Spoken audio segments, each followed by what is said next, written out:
하루 만에 2조 원을 벌고 실패 잘하는 유서를 남긴 남자. 오늘 들려드릴 이야기의 제목입니다. 주인공의 이름은 제시 리버모어. 100년 전 월스트리트가 큰 곰이라 부르며 두려워했던 사람입니다. 14살에 단돈 5달러를 들고 집을 나와 개인이 하루에 번 돈으로 아직도 깨지지 않은 기록을 세웠고 1940년 겨울 뉴욕의 한 호텔에서 스스로 생을 마감했습니다. 5달러와 2조 원, 그리고 그 유서 사이에 무슨 일이 있었던 걸까요? 이야기는 바로 그날 밤의 호텔방에서 시작합니다.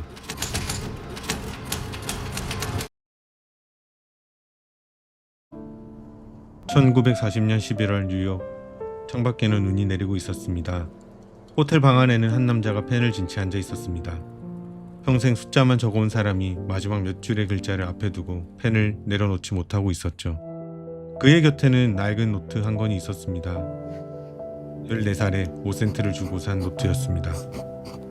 이 이야기는 그가 이 노트를 만나기도 전 시골의 한 감자밭에서 시작해야 합니다.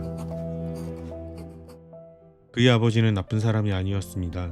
그저 밭 너머의 세상을 본 적이 없는 사람이었죠. 어느 새벽 14살의 소녀는 깨달았습니다. 여기 남으면 밭에 굽어있는 저 등이 30년 뒤 자신의 등이 된다는 것을.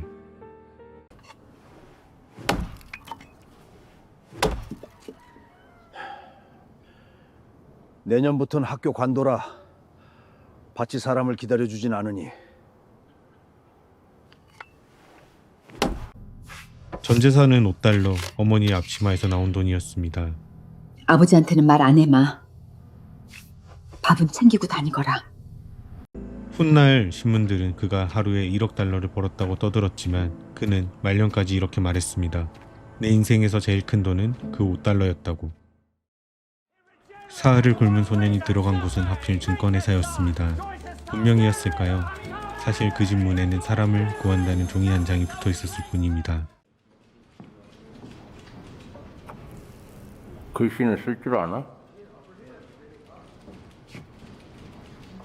숫자라면 누구보다 빨리 씁니다.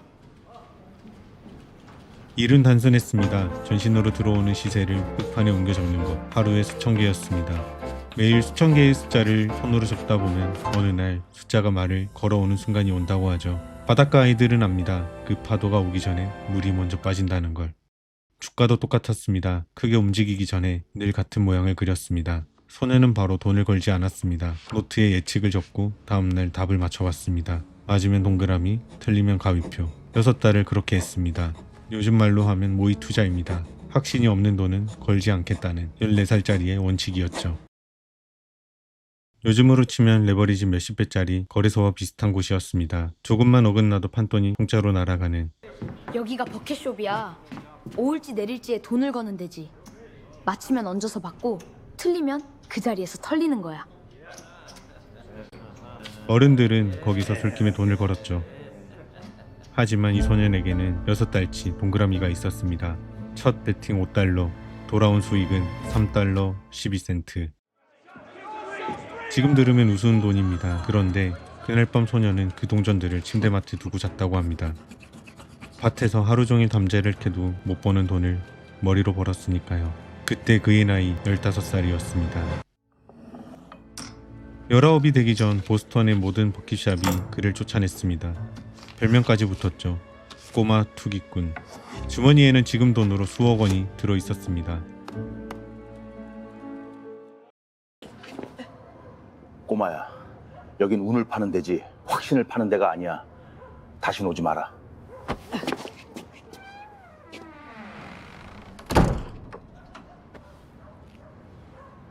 사람들은 그거를 첫 승리라고 부릅니다. 하지만 그는 그때 첫 실수를 저지르고 있었습니다. 이기는 게 너무 쉬웠던 겁니다. 세상이 전부 그 지하실 같은 줄 알았던 거죠. 더는 받아주는 것이 없으니 갈 곳은 한 군데뿐이었습니다. 진짜 시장, 뉴욕.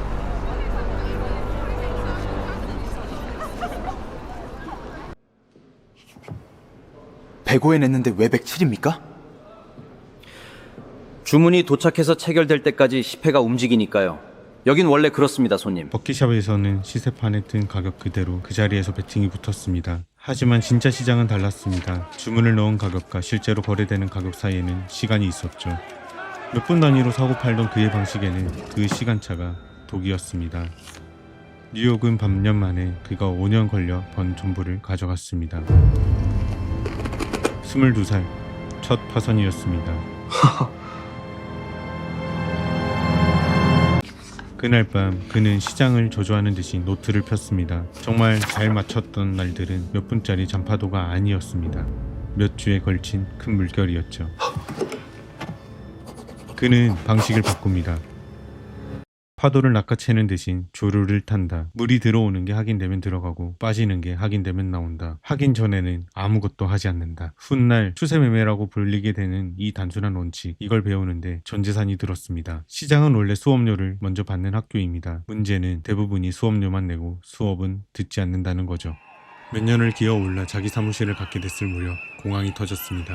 은행이 무너지고 예금을 찾으려는 줄이 도시를 감았죠. 그는 하락에 걸었습니다. 공매도, 남의 주식을 빌려 지금 가격에 먼저 팔고 떨어진 값에 다시 사서 갚는 방법입니다. 시장이 무너질수록 그가 버는 구조였죠. 남의 불행에 돈을 건다는 비난도 있었습니다. 그는 이렇게 답했다고 합니다. 나는 불행을 만든 적이 없다. 이미 와 있는 불행을 남들보다 먼저 인정했을 뿐이라고.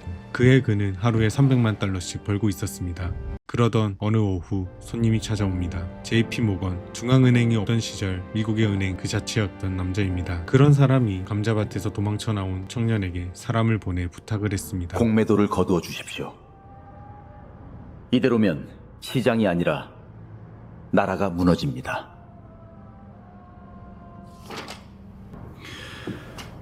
알겠다고 전하시오. 리버모어는 공매도를 거뒀습니다. 그리고 그날 신문이 그에게 이름을 붙였습니다. 월가의 큰 곰. 그때 누군가 말해줬어야 했습니다. 곰은 말이죠. 겨울을 못 견디는 짐승이라고.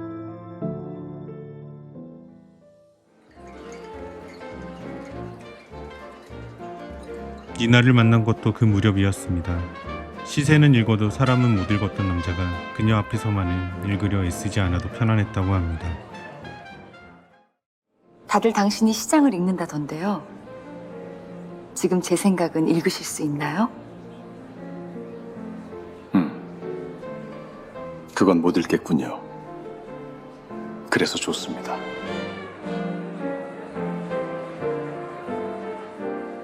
저택이 생기고 요트가 생기고 아내가 생겼습니다. 다 가진 것 같았습니다. 어디까지나 그렇게 보였을 뿐입니다.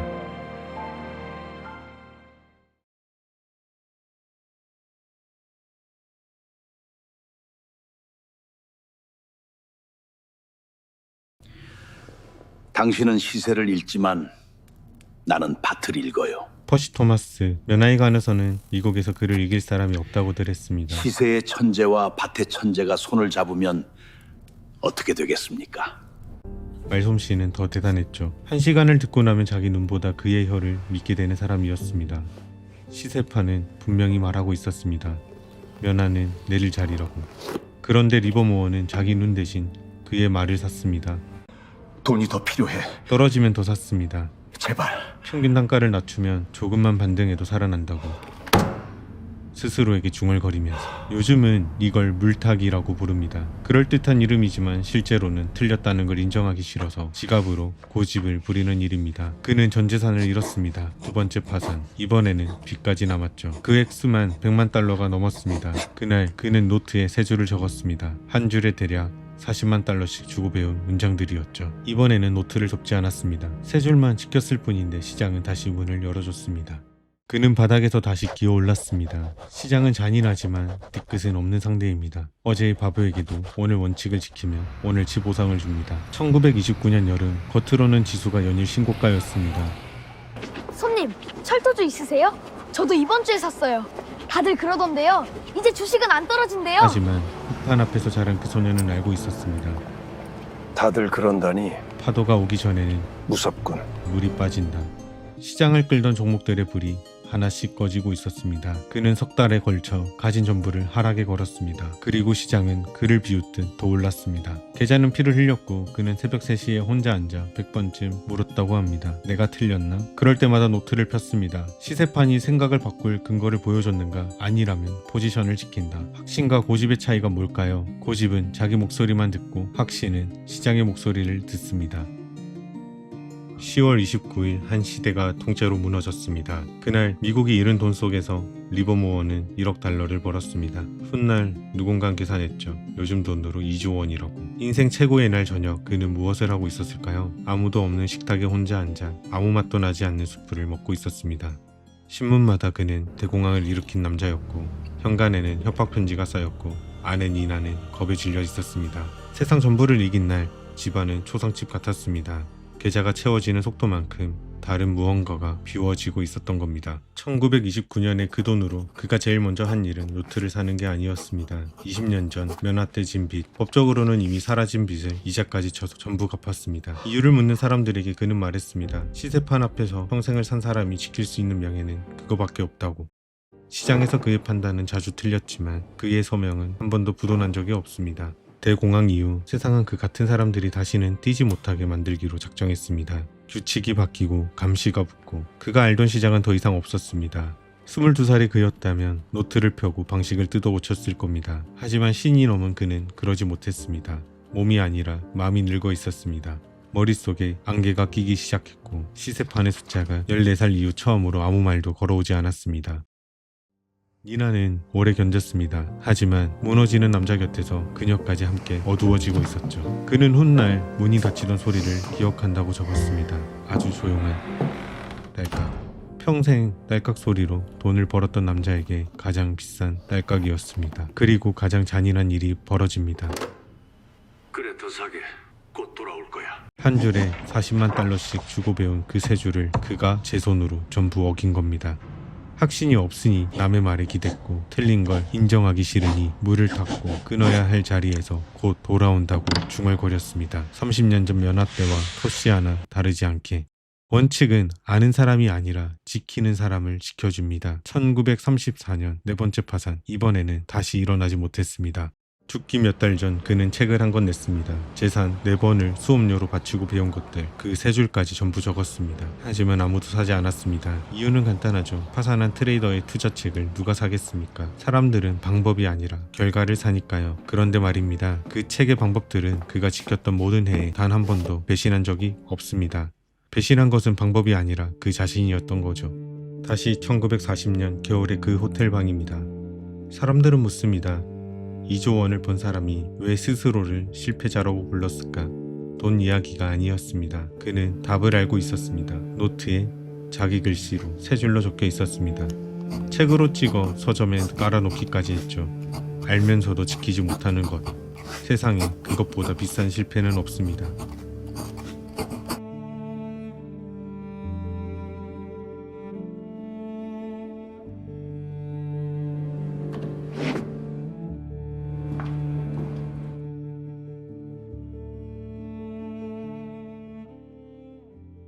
리버모어가 떠난 뒤 이상한 일이 일어났습니다. 아무도 사지 않던 그의 책은 수십 년이 지나 전 세계 트레이더의 교과서가 됐습니다.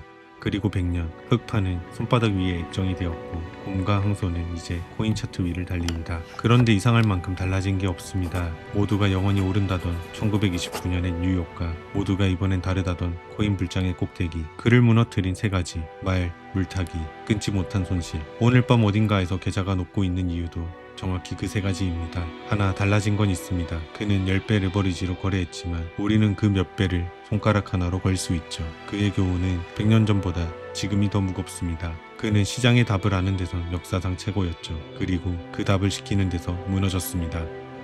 긴 이야기 함께 해주셔서 감사합니다. 영상 처음에 말씀드렸던 전자책 50페이지가 넘는 이야기 주인공의 매매 전략을 구독자분들께 무료로 드립니다. 구독과 좋아요 눌러주시고 아래 고정 댓글 확인 후 신청만 남겨주세요. 바로 보내드리겠습니다. 영상이 도움되셨다면 댓글 한 줄도 큰 힘이 됩니다. 그럼 다음 이야기에서 뵙겠습니다. 오늘도 좋은 하루 보내세요. 감사합니다.